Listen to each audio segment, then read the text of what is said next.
Assalamualaikum warahmatullahi wabarakatuh.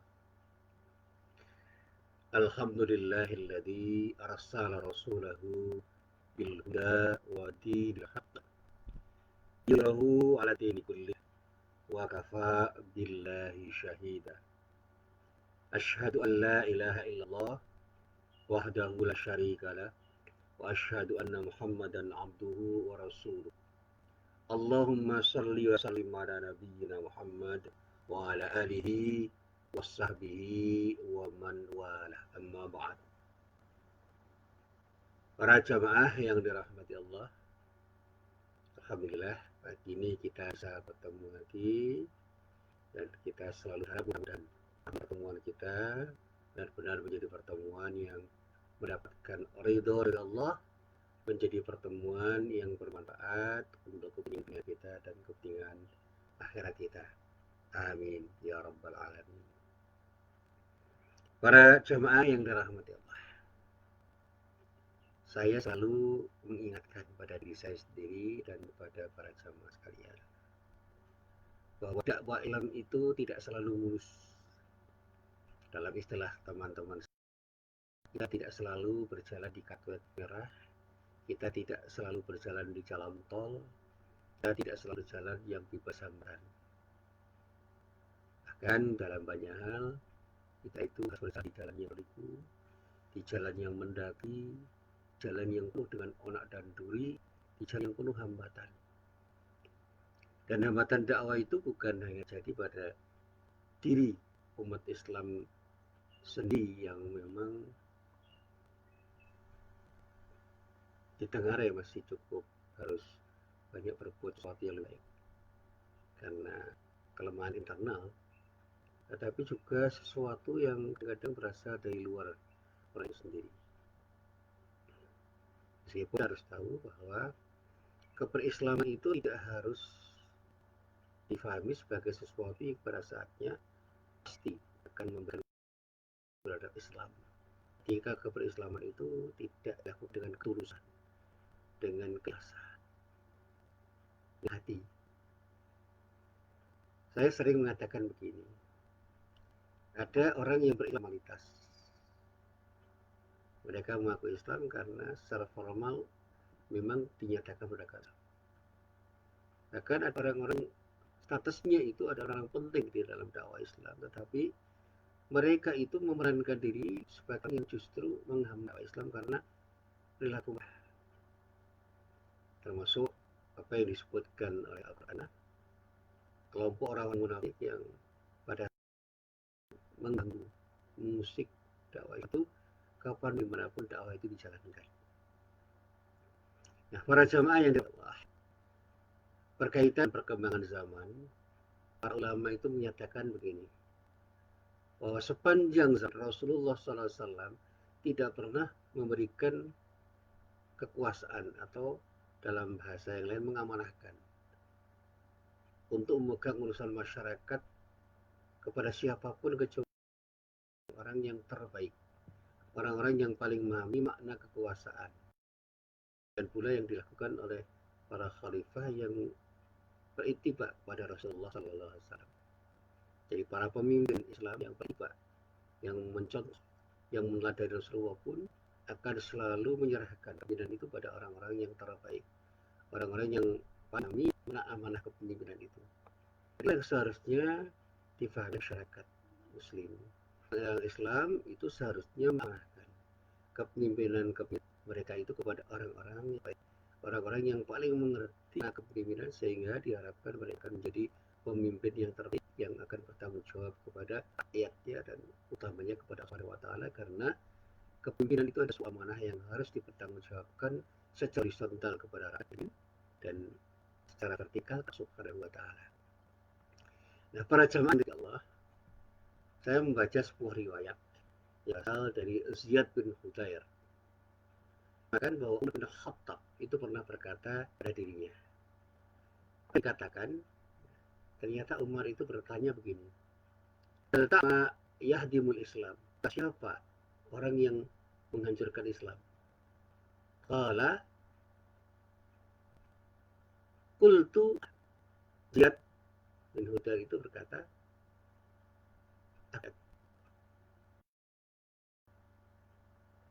"Qala," atas jawaban Ziyad itu, Umar bin Khattab berkata, "Yahtimuhu zallatul alimi wajidul munafiqi bil kitabi wa hukmul a'immatil mudillin." Menegaskan bahwa ada orang yang bisa menghancurkan Islam.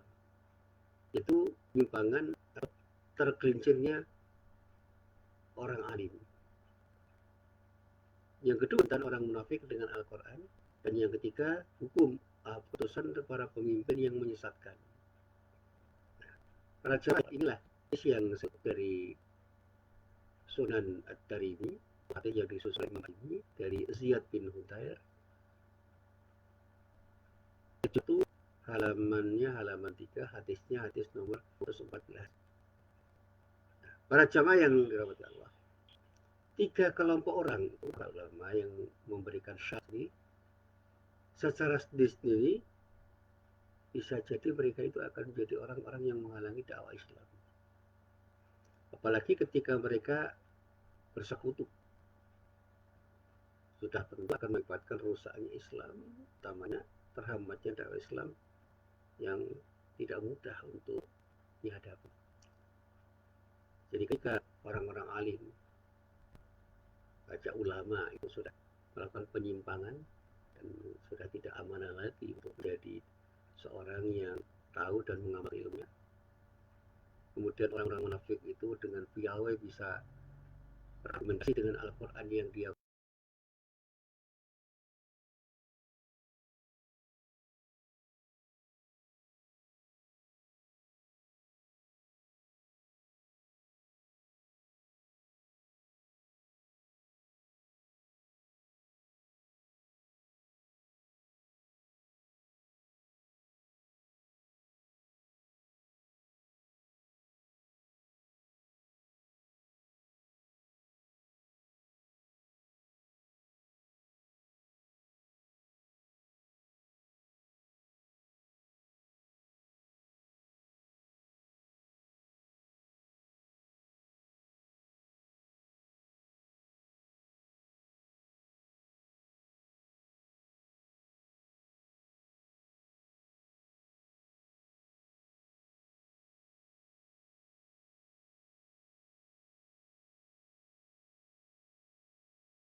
sangat sulit untuk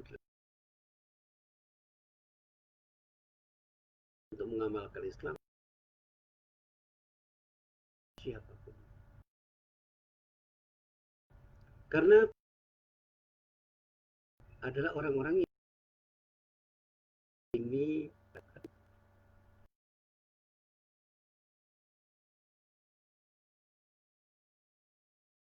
para ulama itu sudah perfect dan memimpin umat dengan cara yang sama. Lalu banyak orang munafik yang piawai berargumen dengan Al-Quran yang dia baca, karena secara intelektual itu adalah orang-orang yang bisa memahami Al-Quran dengan ilmu mereka. Bahkan secara ekstrem tanpa iman mereka bisa membulak-balikan tafsir Al-Quran yang dia baca. Dan kalau dulu saya pernah belajar Orientalisme dan Oksidentalisme, Pak Mukti Ali, Allah Yarham, itu pernah mengatakan bahwa kita harus punya sikap hati-hati terhadap Orientalis, karena Orientalis itu adalah orang-orang yang banyak tahu tentang Islam, dan bahkan mereka itu mungkin pengetahuannya tentang Islam bisa lebih baik daripada orang Islam itu sendiri. Tapi mereka ada yang punya misi untuk melakukan tindakan yang merugikan umat Islam itu dengan pengetahuan-pengetahuan dan kemampuan mereka untuk berinteraksi dengan umat Islam. Yang masih ingat cerita tentang Snow Patrol-nya yang bisa yang luar biasa untuk membuat orang-orang Islam itu menjadi orang-orang yang terpengaruh dengan pemikiran dirinya yang sesungguhnya di antara sebagian dari pemikiran beliau itu adalah pemikiran yang bisa menjadikan orang Islam itu menyimpang dari ajaran Islam. Nah, ini analisis yang dilakukan banyak orang yang mencermati bagaimana Stokoglo itu menjadi duri dalam bagi umat Islam. Memang Stokoglo-nya sudah meninggal, tapi orang-orang yang bisa berperan seperti Stokoglo-nya itu saya kira masih ada.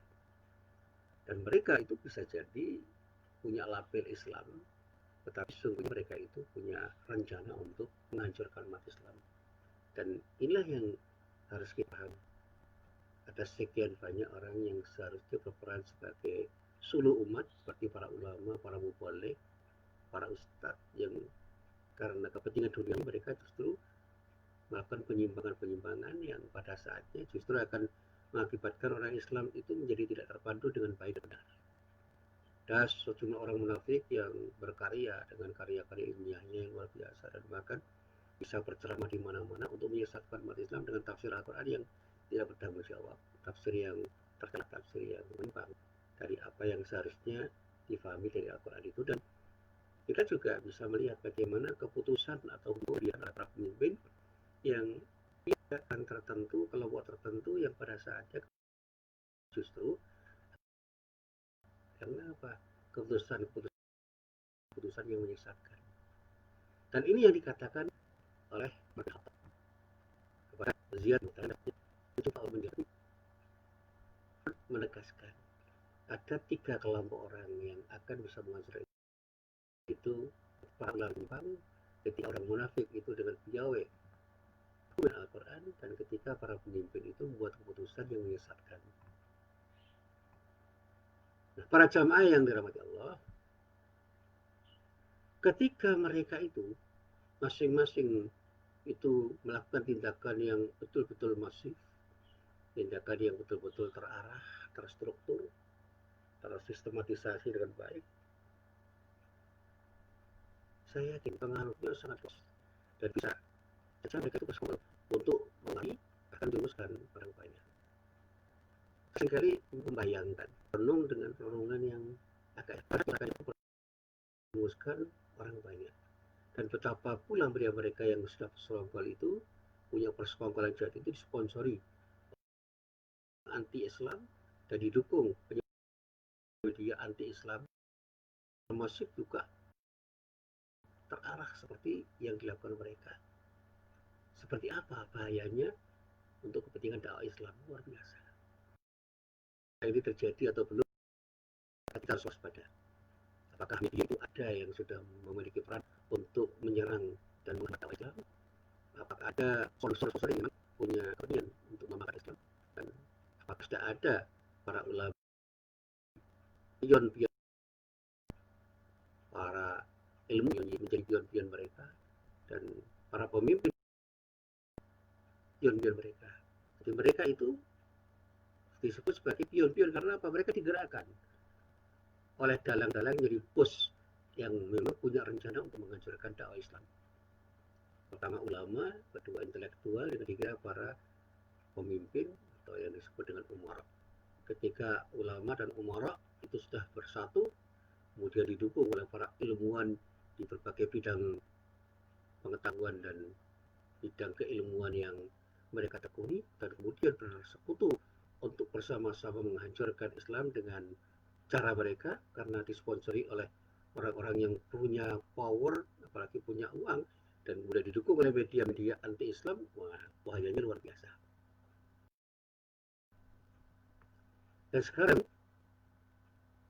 situs-situs dakwah dan media yang pro dakwah itu seringkali kita lihat dihantam, bahkan diblokir oleh sesuatu yang tiba-tiba memblokir mereka, dihantam sedemikian rupa, dan kemudian mereka itu menjadi mandul.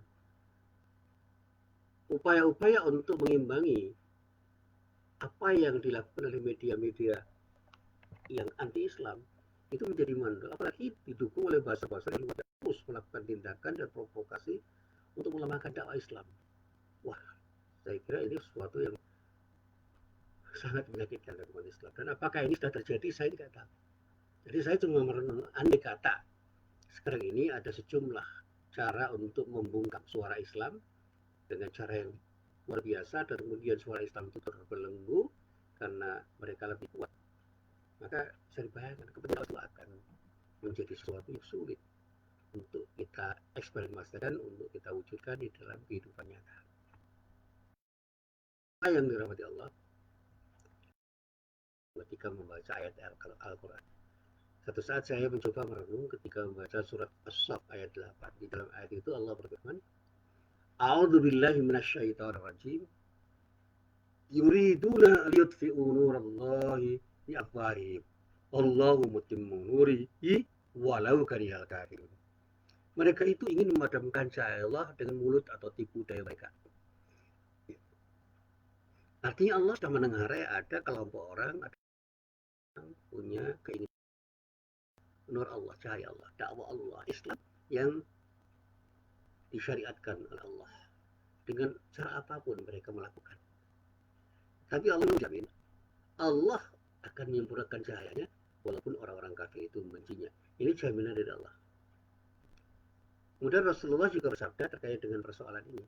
Innama akhafu ala ummati al-a'immatal mudillin. Sesungguhnya yang aku takutkan atas umatku adalah berkuasanya para pemimpin yang menyesatkan. Jadi Allah memang menjamin umat Islam itu akan terpelihara dari rongrongan orang kafir. Tetapi Rasulullah mengingatkan pada satu saat orang-orang Islam itu akan dirongrong, menyesatkan mereka. Ini yang saya baca dari hadis dari beberapa kitab. Yang pertama, hadis yang diriwayatkan oleh Imam At-Tirmidzi dalam kitab Sunan At-Tirmidzi juz 4, hadisnya nomor 2229. Hadis yang diriwayatkan oleh Imam Muhammad Ahmad dalam kitab Musnad Ahmad bin Hanbal juz 5 halaman 279, hadisnya nomor 22.444. Hadis ini juga diriwayatkan oleh Imam At-Tirmidzi dalam Sunan At-Tirmidzi juz 1 halaman 90, hadisnya nomor 209. Dan semua berasal dari sahabat Thauban radhiyallahu anhu. Dan dalam komentarnya Muhammad Nasiruddin Al-Albani di dalam kitab As-Silsilah As-Sahihah juz 4 halaman 156, hadisnya hadis nomor 1582, dan juga dalam Sahih wa Dhaif Al-Jami' Shaghir juz 7 halaman 102, hadisnya nomor 2654. Itu menyatakan hadis ini adalah hadis sahih. Dan bahkan di dalam syarah yang saya baca misalnya, yang ditulis oleh beberapa ulama tentang hadis ini, mereka mengatakan kata innam yang digunakan di dalam hadis ini mengandung makna al-khasar, itu pembatasan, yang menjelaskan bahwa Rasulullah itu sangat khawatir terhadap umatnya ketika mereka itu dipimpin oleh menyesatkan, al-a'immah al-mudillin, pemimpin-pemimpin yang menyesatkan. Nah, kemudian itu harus kita pahami sebagai sesuatu yang mengingatkan pada kita. Bahkan ada hadis yang lain yang saya baca yang diriwayatkan oleh banyak ulama. Yang saya baca itu adalah dari Imam Ahmad bin Hanbal yang berasal dari sahabat Abu Dzar. Rasulullah dikatakan pernah bersabda dengan sabdanya yang sama. Satu saat Abu Dzar, ya Rasulullah, ayu syai'in akhafu ala ummat minat dajjal? Qala al-a'immatul mudillin. Ya Rasulullah, apa yang lebih engkau takutkan atas umatku daripada dajjal? Beliau menjawab dengan tegas, para pemimpin yang mudillin, yang menyesatkan. Jadi dajjal itu dikhawatirkan, tapi begitu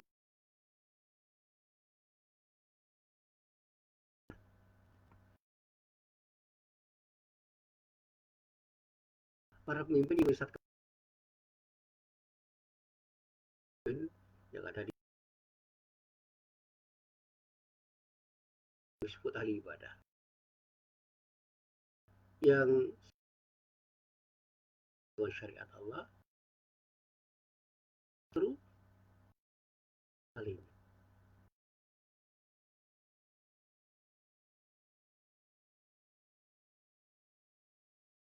Kan amanahnya.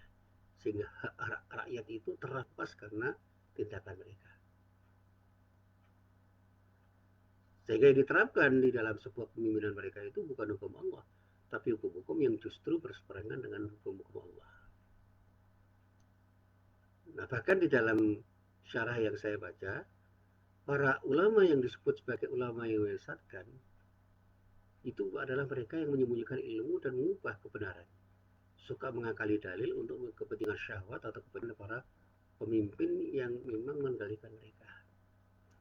Nah, ketika disebut ahli ibadah yang juga berbahaya bagi rakyat banyak, itu adalah ahli ibadah yang menjadi pemimpin yang menyesatkan karena mereka bisa jadi menciptakan tata cara ibadah baru yang tidak pernah dicontohkan oleh Rasulullah Nabi Muhammad SAW. Kemudian cara mereka ditiru dan diidolakan. Apalagi kalau mereka sampai memotivasi umat Islam untuk melaksanakan tata cara ibadah yang tidak bersumber dari Rasulullah. Akibatnya dia akan menyesatkan umat. Dan keberadaan mereka akan menyebabkan umat Islam itu menjadi umat Islam yang sangat lemah. Nah, para jamaah yang dirahmati Allah, sekali lagi ketika saya itu membaca tentang nasihat Umar kepada Ziyad, ini saya miris. Bagaimana tampilnya orang-orang yang akan mengajarkan Islam itu ketika mereka bersekutu.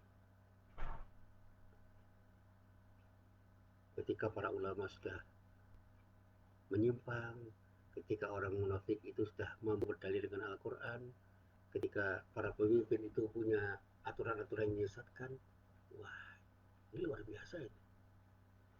Mereka itu akan menjadi orang-orang yang akan memberikan pengaruh secara luas yang akan menyesatkan umat Islam.